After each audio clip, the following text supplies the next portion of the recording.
को मेरा प्रणाम। मेरा नाम साधु कुमार कुशवाहा। मैं आप ही के जिला मधुबनी पीवारा पंचायत से बिलोंग करता हूँ। आज हम आप लोगों के सामने लेके आए हैं जन स्वराज विस्तार। मतलब जन स्वराज विस्तार का मतलब हुआ जन स्वराज के बारे में हम लोग विस्तार से समझाना, क्योंकि आप लोग बहुत से पार्टी को देखे हैं, जैसे कि मोदी जी का हो गए, लालू जी के हो गए, नीतीश कुमार के हो गए। ऐसे भी एक नया पार्टी का निर्माण हुआ है, उसका नाम है जन स्वराज पार्टी। उसका शॉर्ट में नाम है JSP। इसका संस्थापक के नाम है, जिन्होंने पार्टी के निर्माण किए, उनका नाम है प्रशांत किशोर जी। ये बिहार के ही रहने वाले हैं, रोहतास जिले के कोनार गांव के।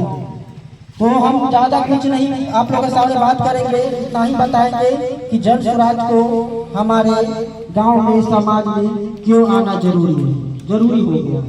क्योंकि बहुत से नेता आए और बड़े बड़े बात किए, बड़े बड़े वादे किए, तो हम लोग आप लोगों के सामने वोट मांगने नहीं आए हैं। पहले बता दें, आप लोग एक रास्ता बताने हैं।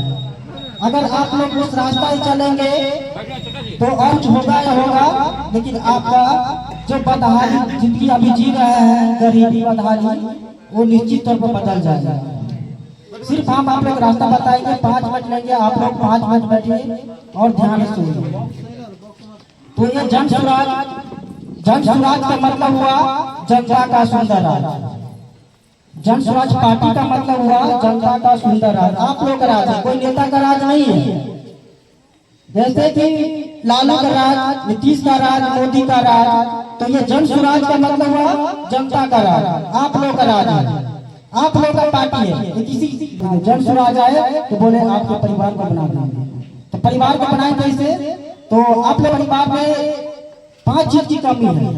जो 5 लोग होते हैं, जैसे आप लोग हो गए, युवाएं हो गए, भाई लोग हो गए जो बाहर पलायन करते हैं, एक माताएं हो गए, एक पिता हो गए जो खेती बाड़ी करते हैं, किसानी करते हैं, उनका 60 साल से ज्यादा उम्र हो गए, 3 लोग हो गए, एक बच्चे हो गए जो लड़का हो या लड़की, 5 लोग होते हैं परिवार, 5 तरह का। तो जन स्वराज बोले हम आपके परिवार के बारे में बात करेंगे। हम नहीं रोड के बारे में बात करेंगे, नाला के बारे में बात करेंगे, क्योंकि नाला बनना और रोड बनना विकास नहीं है।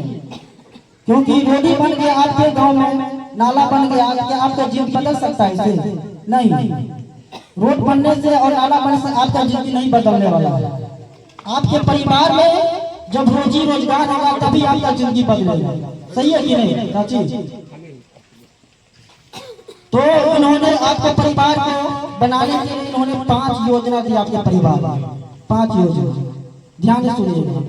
पहला योजना है, बोले हैं कि जितने भी युवाएं हैं, जो आपके बेटे हैं, लड़के हैं, वो बाहर जाते हैं कम उम्र में और ट्रेन में बाथरूम में बैठ के कोचा के जाते हैं और पलायन करते हैं। पलायन के मतलब कि नौकरी करने जाते हैं, मजदूरी करने जाते हैं, 10 से 12 हजार रुपया कमाते हैं, यही नहीं।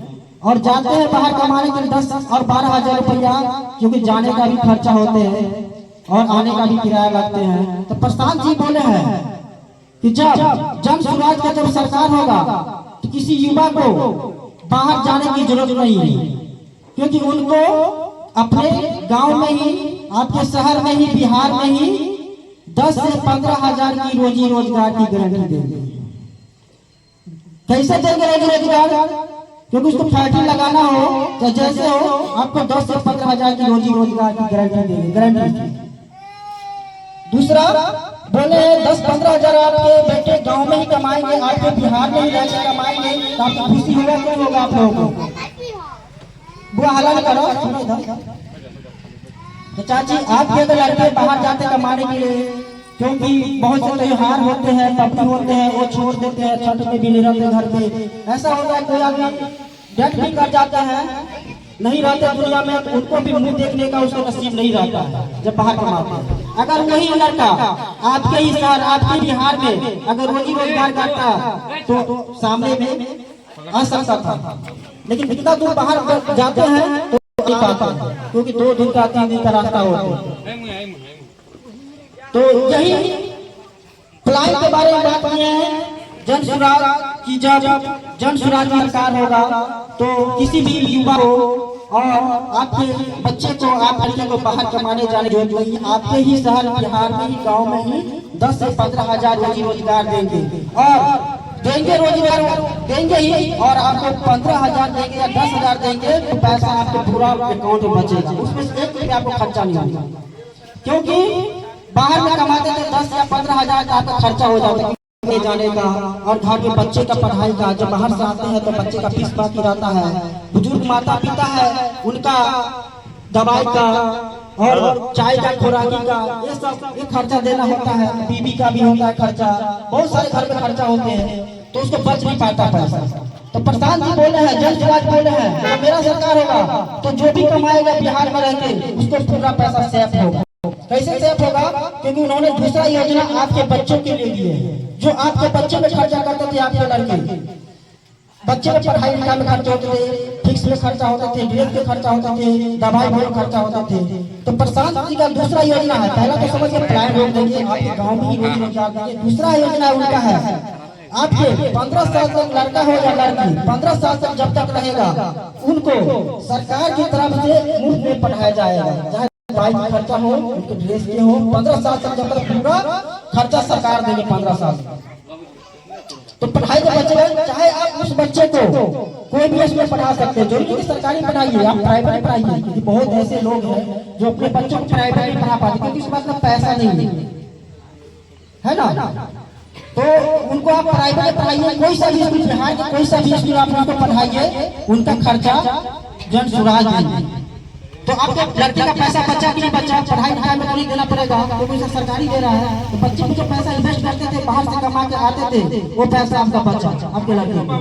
सेकंड नंबर पे आता है, भैया लोग बोलते हैं चलो बच्चा का पैसा तो बचा लिया जन सुराज, लेकिन मेरा बीबी का कौन बचाएगा जो खर्चा इतना करता है बीबी? क्योंकि बीबी ऐसे होते हैं बहुत लड़के को बहुत आदमी की उम्र तो रोज में शॉपिंग करना होता है, ब्यूटी पार्लर जाना होता है, साड़ी खरीदती है, ये खरीदती है, वो खरीदती है। तो प्रशांत जी बोले हैं बीबी के लिए चिंता करने की जरूरत नहीं है, उनके लिए भी जन सुराज मतलब महिलाओं को रोजी रोजगार करने के लिए उन्होंने सस्ता ऋण दिए। सस्ता ऋण के मतलब हुआ लोन, जो आप बैंक से आप लोग लेते हैं। तो जन सुराज जब सरकार होगा तो जितने भी महिलाएं हैं उनके लिए जन सुराज 4% सालाना ब्याज देंगे। कितना?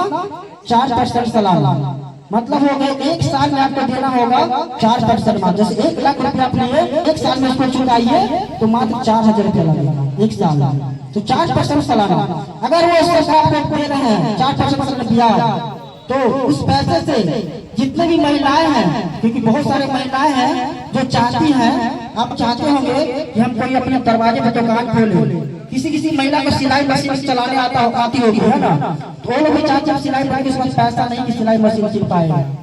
तो सरकार आपको पैसा देगा तो सिलाई मशीन भी कीन के आप 10 सिलाई मशीन चला सकते हैं, सिखा सकते हैं, उससे आप कमा सकते हैं और दुकान भी खोल सकते हैं। जिसको चाहते हैं कि दुकान खोला तो दुकान भी खोल सकते हैं, क्योंकि सरकार 2 लाख रुपया दे रहा है 4% सालाना ब्याज। 2 लाख रुपया बहुत हो गया आप लोगों के लिए। 2 लाख आप कोई सा भी दुकान खोल सकते हैं। बहुत सारे महिला ब्यूटी पार्लर का नॉलेज है, लेकिन ऐसा गरीबी बदहाली के कारण वो दुकान मार्केट में नहीं खोल पाती, उसका पूंजी नहीं है। तो सरकार आपको पूंजी देंगे तो आप भी कुछ कर सकते हैं, आप भी कमा सकते हैं। तो आप अभी कमाने का लायक हो जाएगा कि आपको अपने पति से पैसा मांगने की जरूरत नहीं पड़ेगा जी, नहीं पड़ेगा।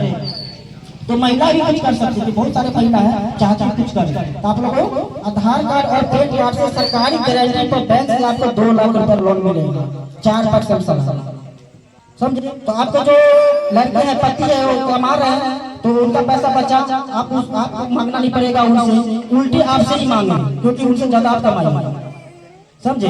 तो तीसरा योजना हो गया कि लड़का लोग चाहते चले बीवी का भी खर्चा सरकारी दे रहे हैं, बच्चे का तो सरकार दे ही रहे हैं। रह गया मेरा माता पिता बुजुर्ग है ना, बहुत सारे माता पिता होते बुजुर्ग, उनको दवाई का खर्चा होता है कि 60 से अधिक कितने लोग होते हैं ठौना में दर्द होता है, कहीं पर दर्द होने लगता है, उसको मतलब महीना में कम से कम नहीं कभी 2,000 की दवाई तो खाते होंगे, खाते नहीं खाते हैं, इतना तो खाई जाते हैं, 60 साल से ज्यादा बीमार पड़ते हैं। तो जब जन सुराज की सरकार होगा तो जितने भी 60 साल से अधिक महिला पुरुष है, बाबा है, दाई है, उनको चिंता करने की जरूरत नहीं है, क्योंकि जब जन सुराज की सरकार